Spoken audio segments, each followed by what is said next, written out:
Week I had gone to the doctor's office, and while I was there, they needed to do some x-rays, so they took me from the exam room over to this room where they did these x-rays, and after those were done, they needed me to go back to the exam room, and I don't know how to make all the twists and turns in there, so that the nurse is leading me through this maze there in the office, and as she's doing that, she stops at one point, and she says, what's that clicking? And I said, "Oh, that's my ankle." I don't know if you make noise as well. But I don't know exactly when for me this started, but I would say it was certainly at least in college. I know it as early at least as my freshman year that my right ankle just kind of, you know what it sounds like if your knuckle pops. That's what my right ankle does, and it's not every step. Every day. Some days it's kind of every step. It just kind of comes and goes. It doesn't bother me. It doesn't hurt me. I have been to the doctor, and while there asked about, hey, why is this a problem? And they said, no, it's not a problem. I don't know why it necessarily is doing that, but no, it's not causing you any harm, or it's not a problem. So I've been dealing with this now for years, and again, it doesn't bother me except for this fact. It makes it difficult to sneak up on people. And I'll just be honest with you, you've been around me enough over the past nearly 7 years to know I like a good prank. I like to mess with people, and sometimes I like to just scare people. I don't know why, but sometimes I do, and I like to sneak up sometimes on people. And I can't tell you over the years a number of times I've gotten so close, and just before I could go boo, I went click. And if you go click, you can't go boo. I think there's a rule about that. And so, anyways, the nurse says to me, again, what's that noise? And I said, yeah, it's my ankle. And it's not a problem except for the fact that it makes it difficult to sneak up on people. But that's just kind of how I work. And those who know me can tell, even before they see me, if it's me coming because of the click. Isn't it interesting that we have some identifiable characteristics that can point us out, that can reveal us even in the absence sometimes of sight? That there are people perhaps in your life who just by virtue of some characteristics or some attributes about how they do things, you can identify them before you actually see them. For example, oftentimes I can guess correctly which child it is that's coming upstairs from the basement because of the sound that they make as they go up the stairs, and that's different from that of the others. Like I can identify Nancy, our secretary, as she's coming up the hall compared to anybody else because I know what her keys sound like. There's people in your life, likewise, in particular those in your home, that even in the absence of sight, you can identify them because of how it is that they do things, because of how it is that they operate. Each of us has a mode of operation, or the Latin phrase is modus operandi, that we have a particular way of doing things. We have, to use the cliche or the abbreviation, we have an MO. That's true for all of us, a standard, typical way of doing things. That's not to say that there aren't exceptions, but each of us has a very standard, typical, generally predictable way of doing things. That's true of us. Based on the truth of Scripture, we can say it's also true of God. But of particular concern for us as a part of this series is that it is true of not only the enemy of God, but it's true of the enemy of us, that it's true of Satan. He has a predictable way of doing things. He has an MO. And I would argue that it's very important for you and for I to understand, for me to understand what that is, because if we can know how it is that he's operating, hopefully, that will help make us more successful as he is launching attacks against us. So how is it that Satan typically, normally operates? I would argue that his typical MO revolves around the use of questions. Questions you see at work, going back to the earliest pages of the Bible, back even to Genesis chapter 3. If you would open with me to your Bibles today, Genesis chapter 3, and we're going to look at the first 6 verses. Genesis chapter 3, starting with verse 1.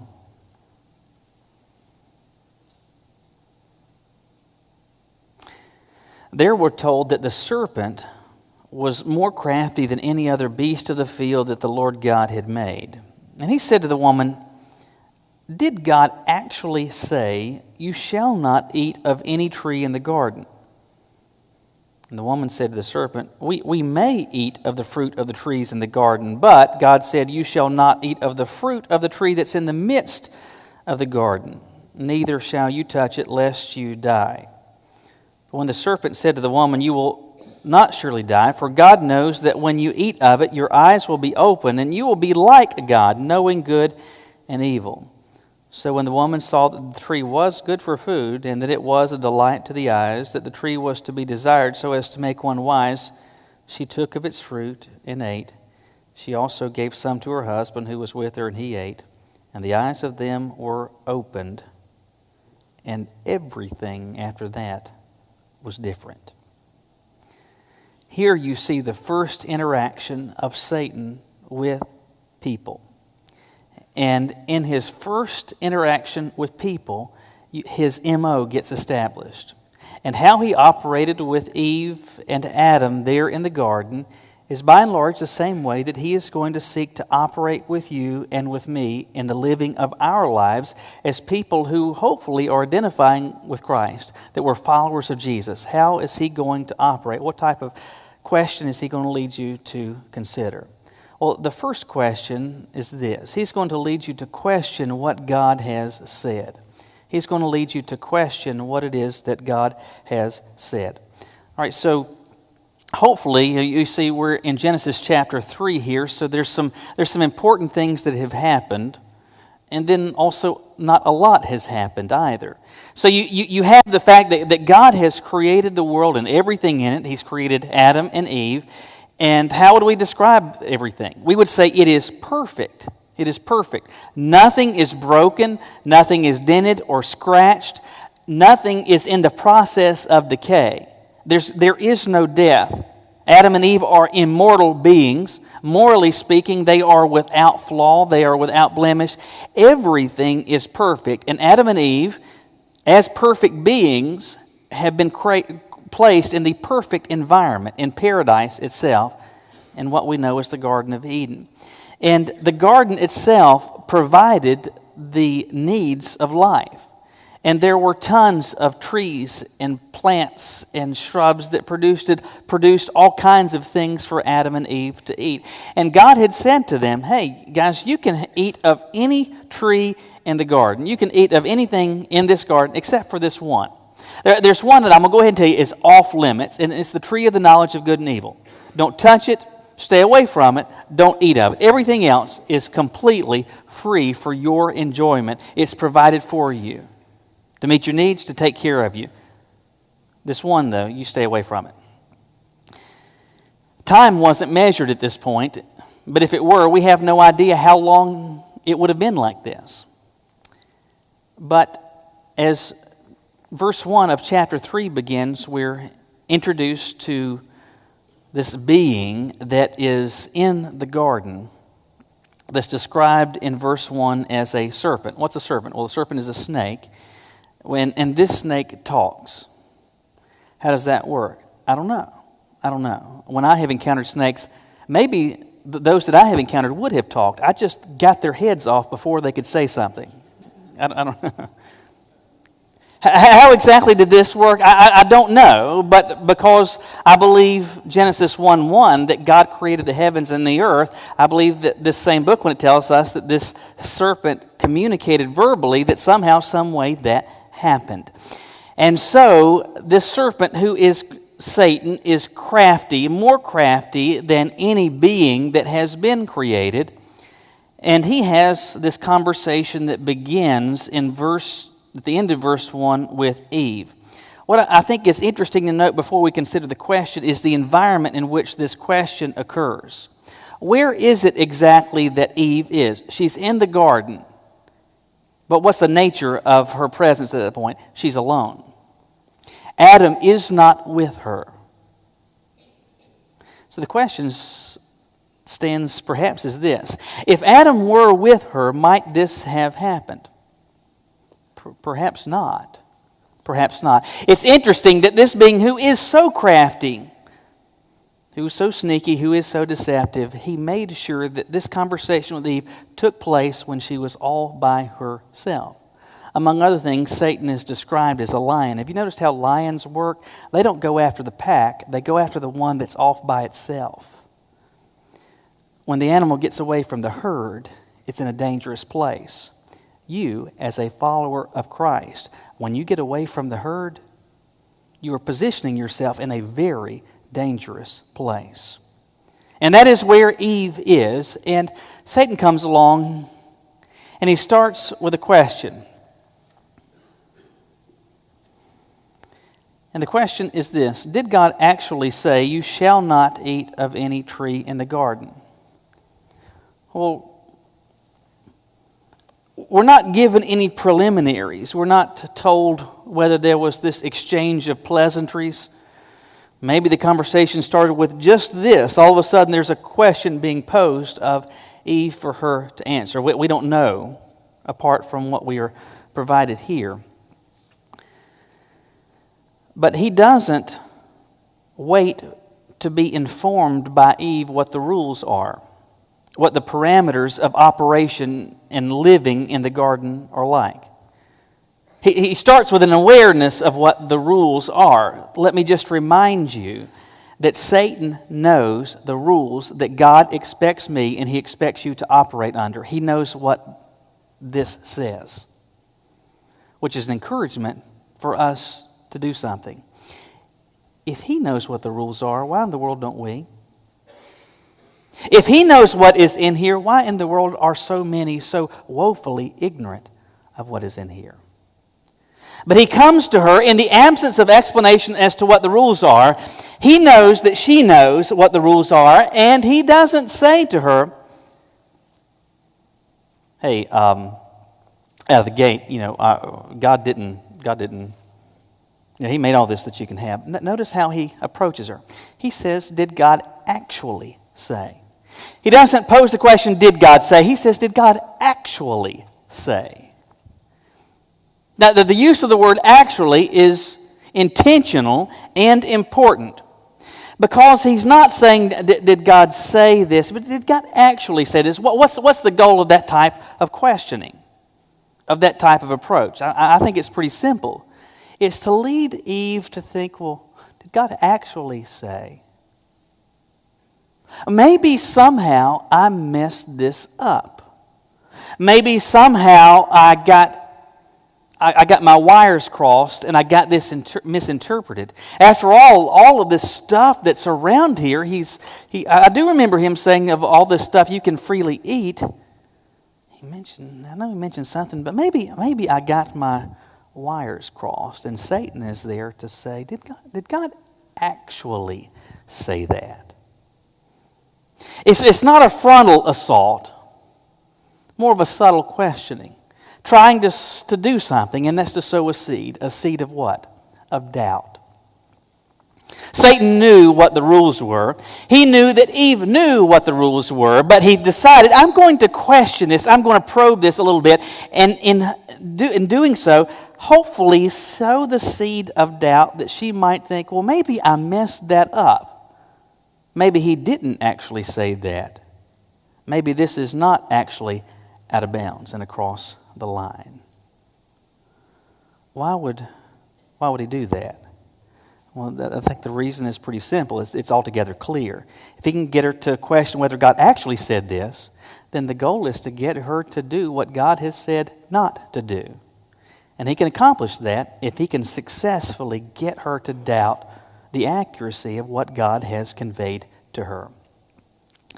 If that is part of his MO, if that's how he operated with Eve, and if that's how he may operate with me and you, how in the world do you prepare for something such as that? Well, I think the best way to explain it is to illustrate it this way. Most nights, as our evening winds down, this is kind of what it looks like at our house. Both of us Caroline and I we passed out in comas in the den, right? Most of the time she's in the recliner, I'm on the couch, and at some point she will say, "Hey, let's get up and go to bed." And so she'll head off to the bedroom. And at that point, what I do is I go into the kitchen and I cut, there's typically 2 lights on. I'll turn those off. I'll turn the lights off in the den. But I'll also go to the back door and make sure that it is locked. After having taken Flower Pot out, I'll take her out, make sure the doors are locked there to the back door. I'll also stick my head in the garage because sometimes we forget to close the garage doors. I'll make sure they're closed and that the door going into the garage is locked. And as I come by the front door, I'll make sure it's locked as well. And then I head to the bedroom, and then it's lights out. That's how we typically work. And I can't tell you, though, the number of times that something like this has happened. That scenario I've just painted for you has occurred.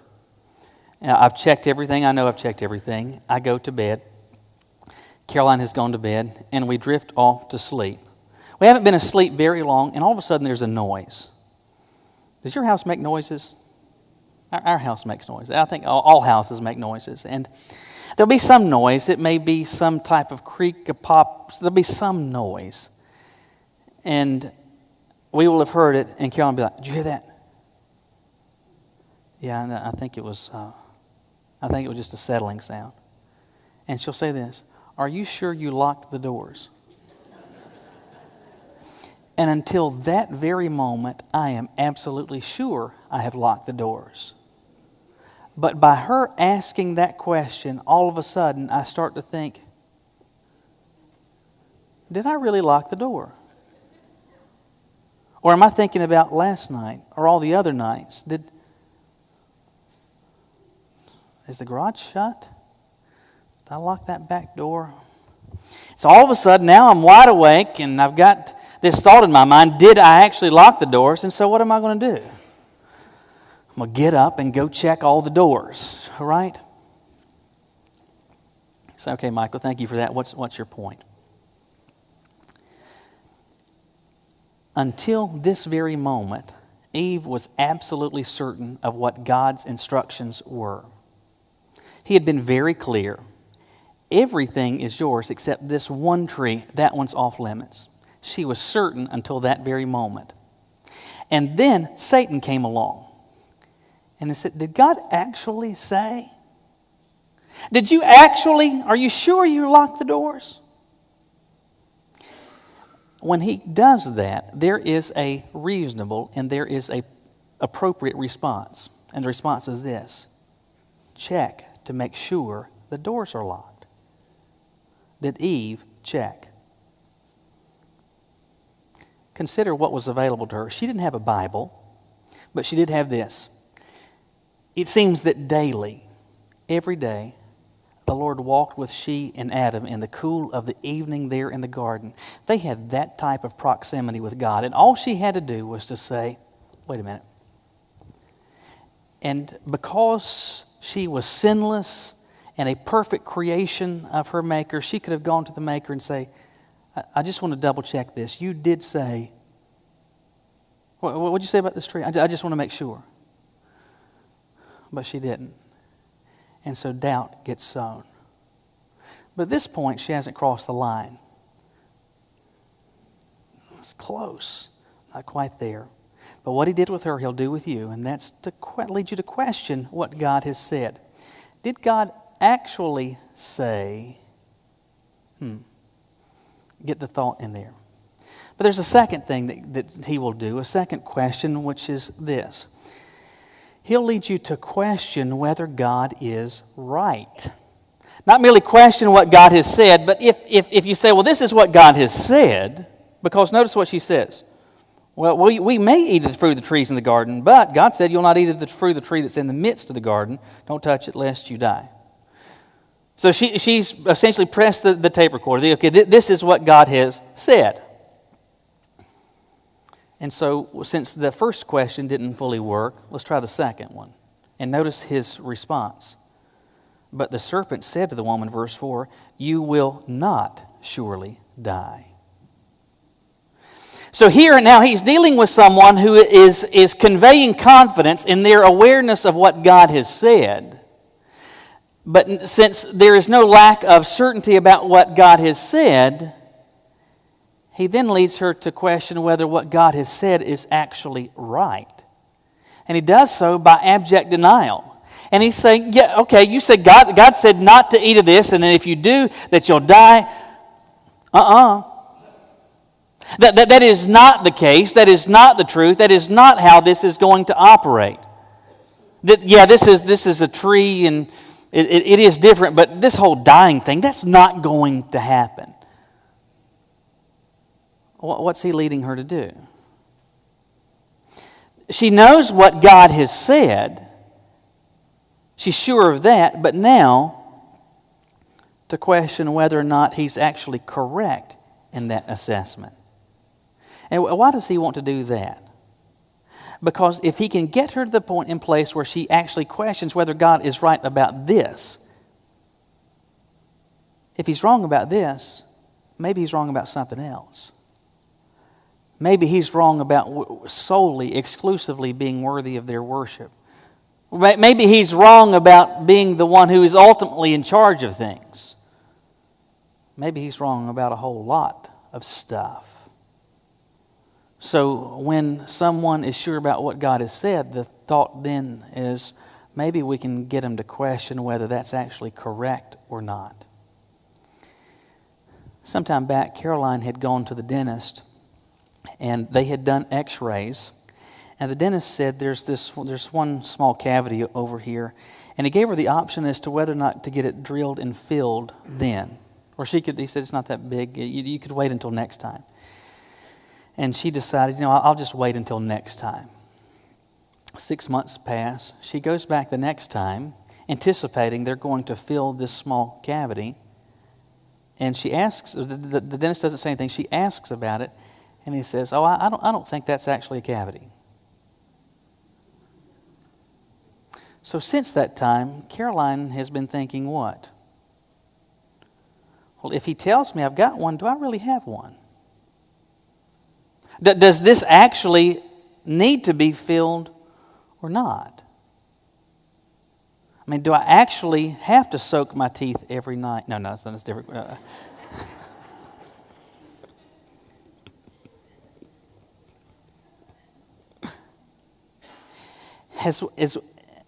Is what he's saying to me now, is that actually correct? Because he told me before this was a cavity, and now he's saying that it's not.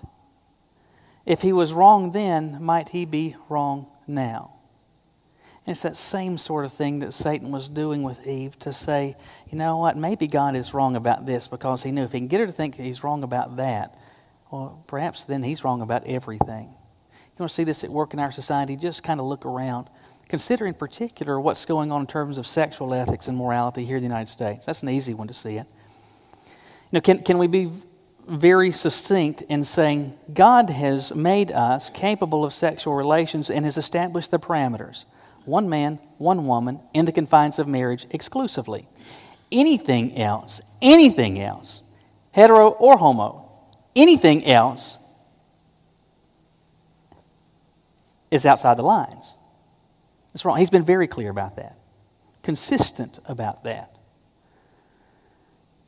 But what has happened in our society is that first we begin to call into question whether that's actually right or not. Is it that sex should be reserved only between a man and woman in marriage? And over time, successfully, Satan has been able to convince our American culture in whole, in mass, that's not particularly wrong. That's not particularly wrong. In fact, to get to the point where they say, well, that's not wrong at all. Well, that it should be reserved for marriage. And, well, that's not right at all. Why do you think that two things, out of wedlock births in this country have absolutely skyrocketed, and cohabitation outside of marriage, the numbers are just off the charts.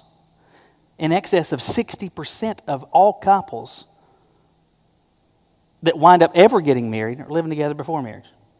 God was very clear about this. Hey, that's out of bounds.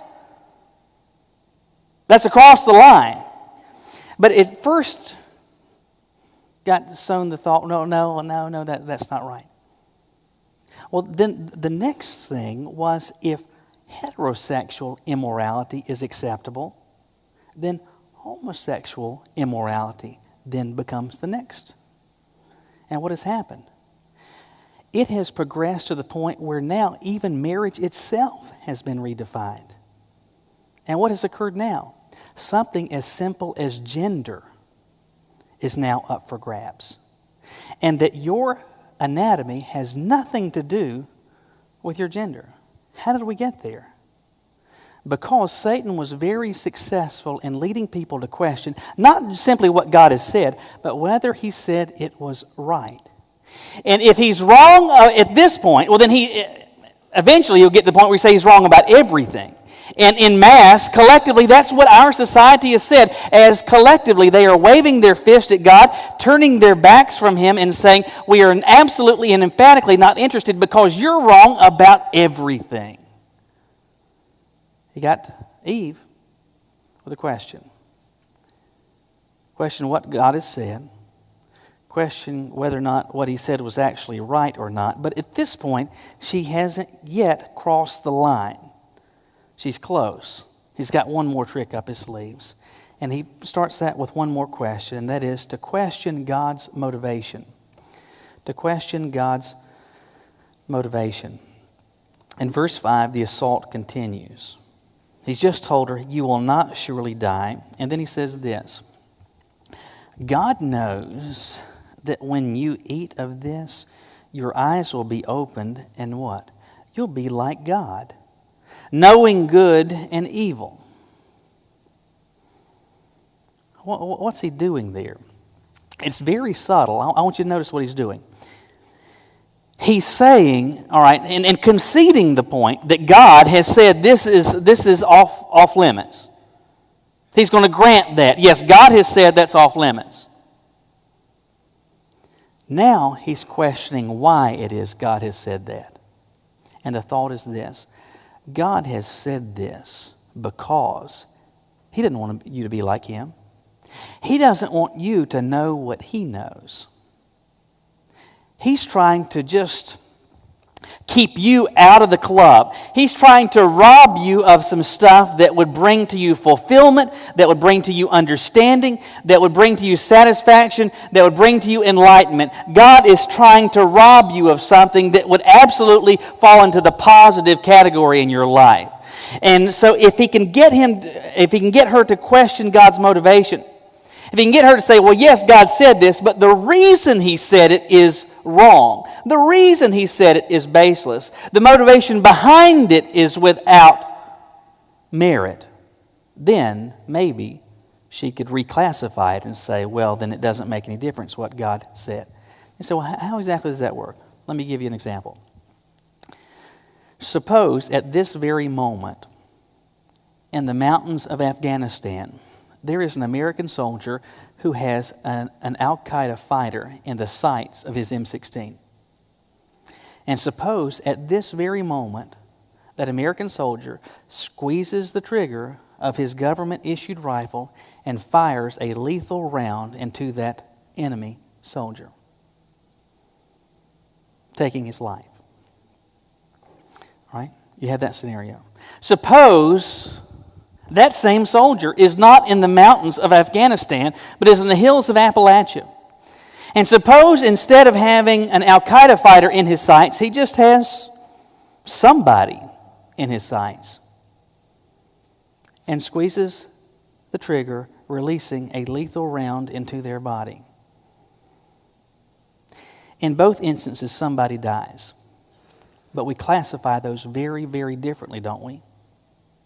The first instance of an American soldier shooting an Al-Qaeda soldier, we say that is morally acceptable for a variety of reasons. One, because it's part of the conduct of war. Partly because it's an act of self-preservation, because that same guy is trying to kill that American soldier. So it's an act, among other things, of self-defense. I'm going to take your life before you're able to be successful in taking mine. So we say that one is acceptable. Taking that life is acceptable. But If he's lurking behind a tree in the hills of Appalachia and he just shoots some random person, what do we call that? We say, well, that's murder. That's murder. Oh, what determines whether one is okay and the other is not? Motivation. Why it is you're doing it. If you're doing this as part of wearing the uniform and serving your country and not as an individual but as an expression of a government, we believe based on Scripture, that's a morally acceptable choice. But the other, well, that's just plain murder, and that's wrong. Again, what determines which category? Motivation.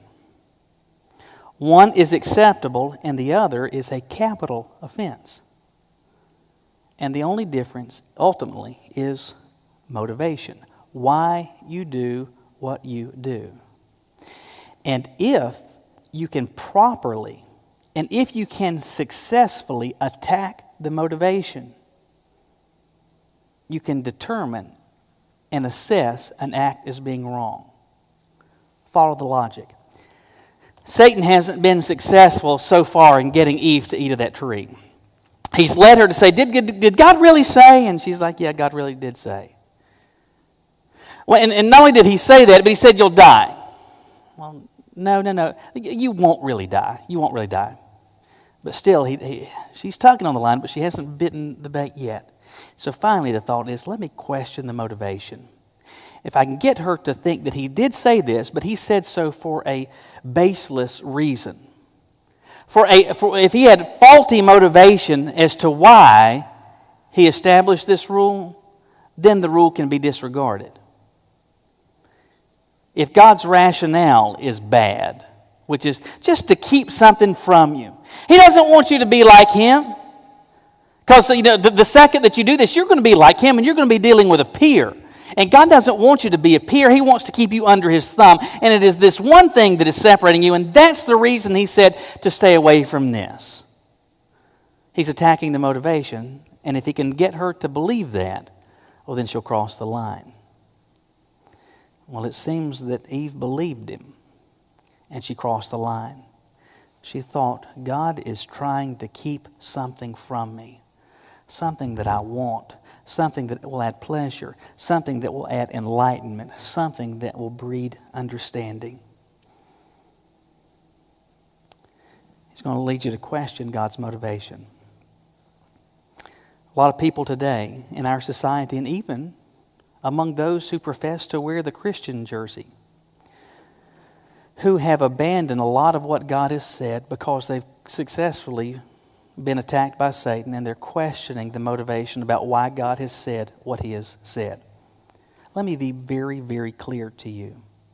There's a lot of stuff that God has put out of bounds. There's a lot of stuff that God has said, do not engage in, do not experience this. I don't want this to be part of your life. I don't want this to be part of your experience. God's done a lot of that. You know this. Let's be very, very clear in this. But let me share with you the ultimate motivation. God's not trying to keep stuff from you. He's trying to keep good stuff for you. When God said that lying is wrong and it's out of bounds, it's not because God is trying to keep something good from you. He's trying to keep something good for you so that you don't have relationships that are built on a sham, on a farce, that are built as on a house of cards. That you don't have relationships that are rooted in and based on deception. When God said that you shall not steal, why is he doing that? Is it so that you can't have stuff that you want? No, it's so that the stuff that you actually work to get, that you're actually able to keep it. When God reserved sexual relations between a man and a woman in the confines of marriage, it's not that he's trying to keep pleasure from you, but he's trying to reserve pleasure for you, and so that this can be used to help strengthen the bonds and unity that God intended to be only experienced between a husband and a wife. He's not trying to keep good from you. He's trying to keep bad and harm from you and to reserve good and blessings for you. But Satan doesn't want you to think that. And so he'll lead you to question God's motivation. So if this is how he works, if this is his standard MO, and I would argue that it is, what do we do? What do we think? Well, I think the first thing you got to think is this. You got to understand the stakes are high. They are really high. Succumbing to his attacks will cost you. It cost Eve, it cost Adam, and then it cost all who followed. You yielding to Satan's attacks will not only affect and cost you, it may very well cost greatly those who are around you, those who are dearest on earth to you. The stakes are high.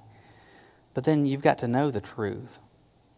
Some of Satan's suggestions and his approaches will appear logical, will seem reasonable. Perhaps among society they will be deemed to be popular and pervasive. But you will never know whether or not these positions are of God or not unless you regularly bathe yourself in the truth of what God has said. You got to know the truth. And the final thing is this. You got to run to the truth. You got to run to the truth. Had Eve simply stopped and paused, if she had just said, wait a minute, time out. She had access to God. She had proximity to God. Truth, reinforced truth, was available to her, but she didn't avail herself of it. And it cost her. It's not simply knowing it, you got to run to it. Satan's got you in his target, in his sights. The stakes are high. Know the truth, and then run to it. Will you bow your heads with me?